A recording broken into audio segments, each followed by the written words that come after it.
नमस्कार साथियों, स्वागत है आप सभी का स्टडी IQ के इस इन्फॉर्मेटिव प्लेटफॉर्म पर। मेरा नाम है अभिषेक और आज बिहार की खबर में हम बात करने वाले हैं बिहार की आपदाओं की और उन आपदाओं से कैसे बचा जा सकता है, आपदा प्रबंधन कैसे किया जा सकता है उसकी। बिहार सरकार की तरफ से क्या इनिशिएटिव लिया गया है और किसके साथ में समझौता किया गया है। जैसे आप यहाँ पे टाइटल में भी देख पा रहे हो, बिहार के आपदा प्रबंधन में हुई है इसरो की एंट्री। इंडियन स्पेस रिसर्च ऑर्गेनाइजेशन किस तरीके से ये आपदा प्रबंधन में हेल्प करने वाला है बिहार सरकार की, बिहार के जो डिपार्टमेंट्स हैं उनकी। इस वीडियो को पूरा देखिएगा शुरुआत से अंत तक, आपके लिए काफी इंफॉर्मेटिव होने वाला है। लास्ट में एक क्वेश्चन भी है, उसका भी आंसर देना है आपको कमेंट बॉक्स में। चलिए वीडियो को स्टार्ट करते हैं। और जिसने भी BPSC स्टडी IQ चैनल को सब्सक्राइब ना किया हो जल्दी से कर लें, जैसे कि सारी वीडियोस की जो अपडेट्स हैं, जो नोटिफिकेशंस हैं, आपको टाइमली मिल पाए हमारे बिहार की खबर या फिर जो सब्जेक्टिव वीडियोस हम लेकर आते हैं उसकी भी। चलिए, इसके अलावा अगर आप लोग स्टेट PCS एग्जाम्स की तैयारी कर रहे हैं और आपको लगता है कि एक चैनलाइज्ड वे में अपनी एनर्जी को लगाना है, तो आप इस कोर्स को ले सकते हैं। फाउंडेशन निश्चय बैच 3 है 71st BPSC के लिए, जो कि सितंबर में ऐसा है कि हो सकता है इस साल का। तो उसके लिए अगर आपको चाहिए तो आप ले सकते हैं इस कोर्स को। इसमें आपको लाइव क्लासेस मिल जाती हैं 1000 से ज़्यादा घंटों की, इसमें मेंटरशिप मिलती है, इसमें डेली आंसर राइटिंग का फीचर भी है मेंस की प्रिपरेशन के लिए। टेस्ट सीरीज भी आपको मिल जाती है। इसके अलावा आपको कंटेंट भी प्रोवाइड किया जाता है हिंदी और इंग्लिश भाषा में, जिससे कि आपको पढ़ने में कोई भी दिक्कत ना हो, आपको नोट्स भी ना बनाना पड़े। और ध्यान दीजिएगा, AKS लाइव कोड का अगर आप यूज़ करेंगे तो आपको मैक्सिमम डिस्काउंट मिल जाएगा और उस मैक्सिमम डिस्काउंट के साथ आप अपनी तैयारी को आगे बढ़ा सकते हैं। नीचे दिए हुए नंबर पे भी कॉल कर सकते हैं आप लोग इस कोर्स के लिए। चलिए आगे बढ़ते हैं और टाइटल न्यूज़ का है, इसरो के साथ में आपदा प्रबंधन प्राधिकरण का MOU हुआ है। MOU हुआ है, मेमोरेंडम ऑफ अंडरस्टैंडिंग हुआ है। और आप यहाँ पर कुछ ऑर्गेनाइजेशंस के सिंबल यहाँ पर देख पा रहे हैं, लोगो यहाँ पर देख पा रहे हैं। इसरो है यहाँ पर, बिहार राज्य आपदा प्रबंधन प्राधिकरण है और SAC है, स्पेस एप्लीकेशन सेंटर। ये एक इसरो का ही एक पार्ट है, इसरो का ही एक संस्था है। ट्राईपार्टाइट MOU किसके बीच में हुआ है? बिहार राज्य आपदा प्रबंधन प्राधिकरण।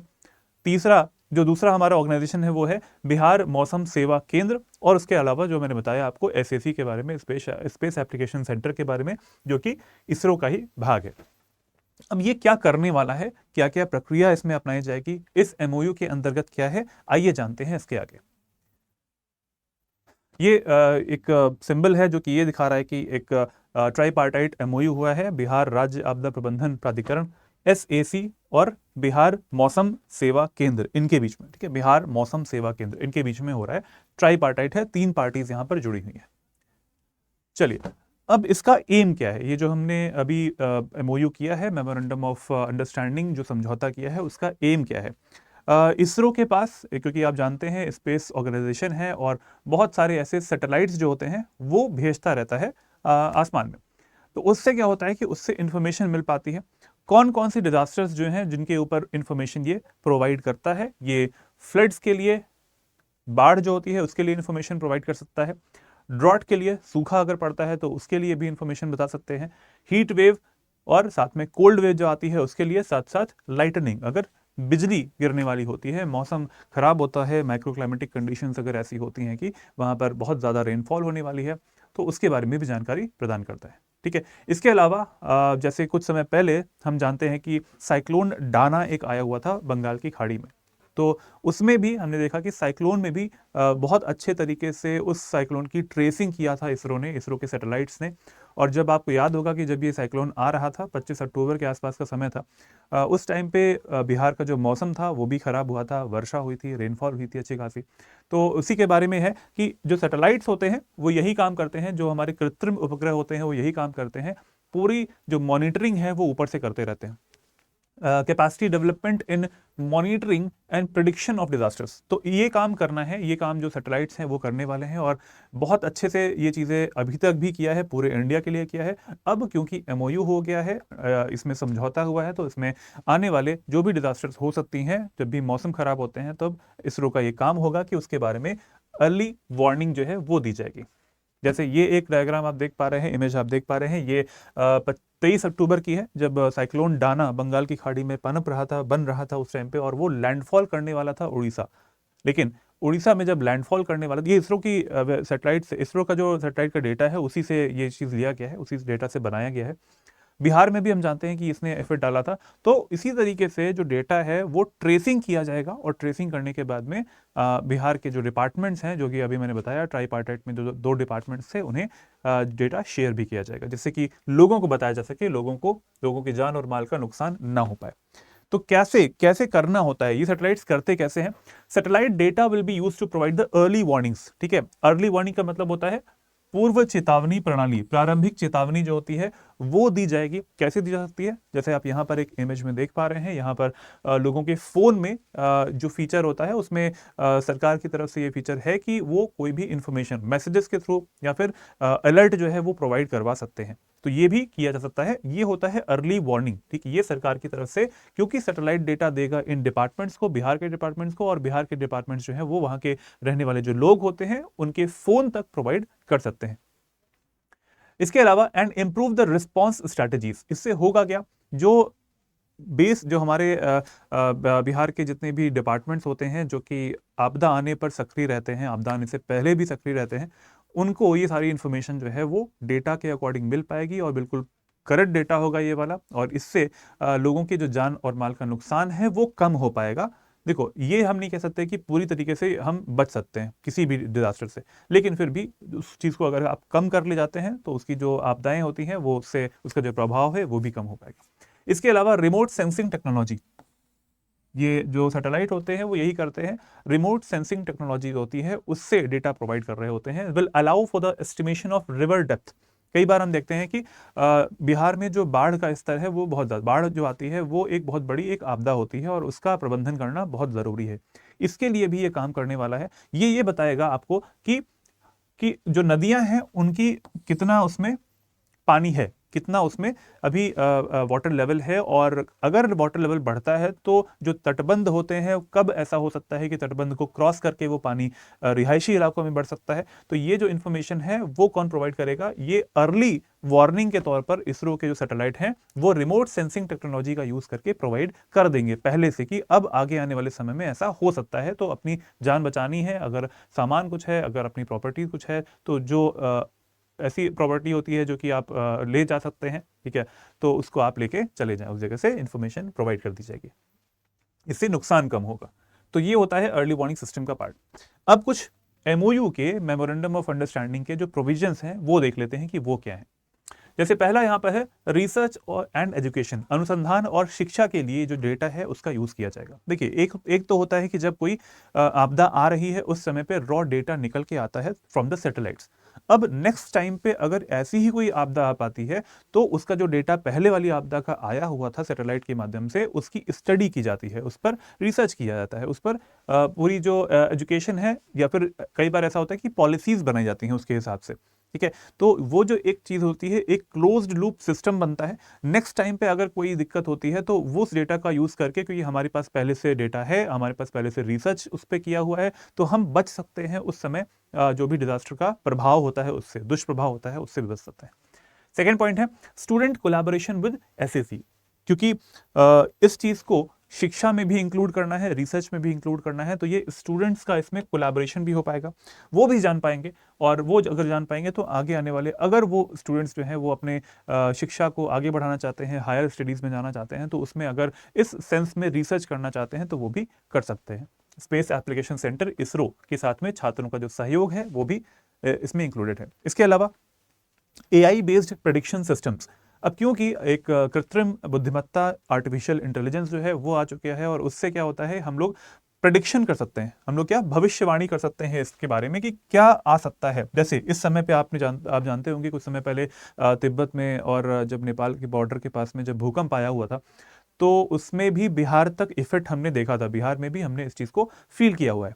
तो ये बात है कि अगर ऐसी चीजें आती हैं, और ये जो डिजास्टर्स हैं इसमें भूकंप भी इंक्लूडेड है, भूकंप के बारे में भी इसरो के जो सैटेलाइट्स हैं वो इंफॉर्मेशन प्रोवाइड करेंगे, क्योंकि रिमोट सेंसिंग का पार्ट होता है, एक एआई बेस्ड प्रेडिक्शन मॉडल होता है, किस जगह पर ज्यादा भूकंप आते हैं हमेशा, और उनकी जो तीव्रता होती है, उनकी जो इंटेंसिटी है, उनका जो मैग्नीट्यूड होता है वो कैसा रहता है। तो ये सारी चीजें कौन प्रोवाइड करेगा? एआई बेस्ड प्रेडिक्शन सिस्टम्स, उसके लिए क्या चाहिए होता है? उसके लिए सैटेलाइट का जो डेटा है वो चाहिए होता है, कहाँ कहाँ पे ये जो अर्थक्वेक्स हैं, भूकंप है वो आते हैं, वो बताना होता है, वो चाहिए होता है, इनपुट देना होता है। उसके बाद में जो मॉडल्स होते हैं, जो मैथमेटिकल मॉडलिंग करते हैं और मैथमेटिकल मॉडलिंग करने के बाद में प्रेडिक्शन करते हैं, वो ये काम करके दे देंगे। इसके अलावा इस एमओयू में है structural integrity of the river embankments across the Bihar during floods. ये बहुत जरूरी है। ये कैसे जरूरी है? बाढ़ के दौरान बिहार भर में नदी तटबंधों की संरचनात्मक अखंडता को कैसे बढ़ाया जाए, इस पर मतलब अगर जल स्तर बढ़ रहा होता है, जैसे इससे पहले मैंने बताया आपको, जो भी गहराई होती है, पानी का लेवल कितना होने वाला है फ्यूचर के समय में, अगर वर्षा के दिन आते हैं और आप जानते हो कि कोसी रिवर जो होती है बहुत ज़्यादा फ्लडिंग उसमें होती है। कोसी रिवर को बिहार का शोक भी बोला जाता है, और उसमें हम जानते हैं कि इसका अपना जो कोर्स होता है, रिवर कोर्स मतलब जो नदी का एक धारा होती है वो भी परिवर्तित होती रहती है, चेंज होती रहती है कई बार, और इससे रिहायशी इलाकों में या फिर जहाँ पे लोग रहते हैं, कई बार ऐसा होता है कि उनके घर या फिर उनके जो ज़मीन होती है जहाँ पे रह रहे होते हैं पूरी तरीके से डूब जाते हैं। तो ये हर साल का है, और इसमें सरकार ने ये स्टेप भी लिया हुआ है, इसलिए स्टेप लिया है जैसे कि आगे आने वाले समय में पहले से इसके बारे में प्रेडिक्शन हो पाए, लोगों के घर और लोगों की जो प्रॉपर्टी है, लोग खुद भी मतलब उनकी जो जान होती है वो बच पाएगी। तो ये एक पॉजिटिव स्टेप है। और स्ट्रक्चरल इंटेग्रिटी मतलब एम्बैंकमेंट जो होते हैं, तटबंध होते हैं, वहां पर तटबंध को इस तरीके से बनाया जाए जिससे कि अगर ऐसा है कि फ्यूचर में वहां पर बाढ़ आ सकती है तो उन तटबंधों को क्रॉस ना करे पानी, और उसके बाद में वो बाढ़ की स्थिति ना बन पाए। इसके अलावा integrate traditional knowledge with modern science, ये भी इस एमओयू का पार्ट है। पारंपरिक जो ज्ञान है इसको भी इंक्लूड करना है मॉडर्न जो साइंस होती है उसके साथ में, ठीक है। ये हमारी मॉडर्न साइंस है, उसके साथ में हमारी जो ट्रेडिशनल नॉलेज है, हमारे जो पारंपरिक ज्ञान होता है, जो कि लोग जिस चीज को कैरी कर रहे होते हैं, उस चीज को यहाँ पर इंक्लूड करना है अपनी शिक्षा में, ठीक है, जो हमारी मॉडर्न टेक्नोलॉजी होती है उसमें भी। तो ये हैं कुछ एमओयू के प्रोविजंस, वो हमने यहाँ पर देखे।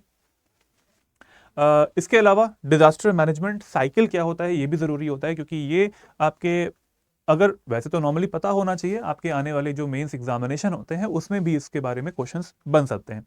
तो डिजास्टर मैनेजमेंट साइकिल एक चीज होती है जिसमें होता है कि कोई भी अगर आपदा आ रही है, आने वाली होती है, तो हमें पहले से प्रिपेयर्ड रहना चाहिए, ठीक है। प्री डिजास्टर मतलब उस आपदा के पूर्व हमें उसके लिए रेडी रहना चाहिए। आपदा के दौरान हमें और कुछ अपने जो स्टेप्स हैं वो प्रॉपर लेने चाहिए, उनके बारे में पहले से सोचा जाना चाहिए। और पोस्ट डिजास्टर अगर आपदा आ चुकी है तब उसके बाद में हमें क्या करना है, तो वो भी एक आप हमारे पास में पूरे पॉइंट्स होने चाहिए, पॉलिसीज हमारी बनी होनी चाहिए, और ये आपदा के आने से पहले तीनों स्टेजेस जो है हमारी वो रेडी रहनी चाहिए। तो यही चीज यहां पर आती है। डिजास्टर है, जैसे यहां पर सबसे पहले आती है प्रिपेयर्डनेस, ये प्री फेज का पार्ट है, मतलब हम प्रिपेयर पहले से रहने चाहिए। उसके बाद में मिटिगेशन, जिस टाइम पे ये आपदा आती है तो उस टाइम पे इस चीज को कैसे मिटिगेट करें, उसका जो प्रभाव होता है, दुष्प्रभाव होता है, उसको कैसे कम किया जा सके। मान लीजिए कि अगर बाढ़ आ जाती है तो बाढ़ के दुष्प्रभाव को कैसे कम किया जा सकता है उस दौरान। उसके बाद में आता है डिजास्टर जैसे आ चुकी होती है, और फिर उसके बाद में रिस्पॉन्स क्या है, रिस्पॉन्स किस तरीके से जाता है, रिकवरी, बाद में रिकवरी का जो फेज होता है वो कैसे हमें यहाँ पर कवर करना है। तो ये पूरा डिजास्टर मैनेजमेंट का साइकिल है जिसमें हर स्टेप पर पूर्व, आपदा के दौरान और आपदा के पश्चात, उसके बाद में भी क्या क्या स्टेप्स लेने हैं, वो ये जो एमओयू हुआ है उससे हम इसको और भी सुदृढ़ तरीके से बना पाएंगे और भी अच्छे तरीके से इसको रन करा पाएंगे। तो इस साइकिल साइकिल को समझना बहुत जरूरी है। प्रिपेयर होना, मिटिगेशन जो है उसके लिए रेडी रहना, डिजास्टर के दौरान क्या करना है वो सब करना, ये बहुत ही जरूरी होता है आपके एग्जाम के लिए भी और जनरली भी पता होना चाहिए। तो आज के वीडियो में इतना ही था, जिसमें कि इसरो का जो सहयोग है, स्पेस एप्लीकेशन सेंटर जो है उसके साथ में एमओयू किया गया है।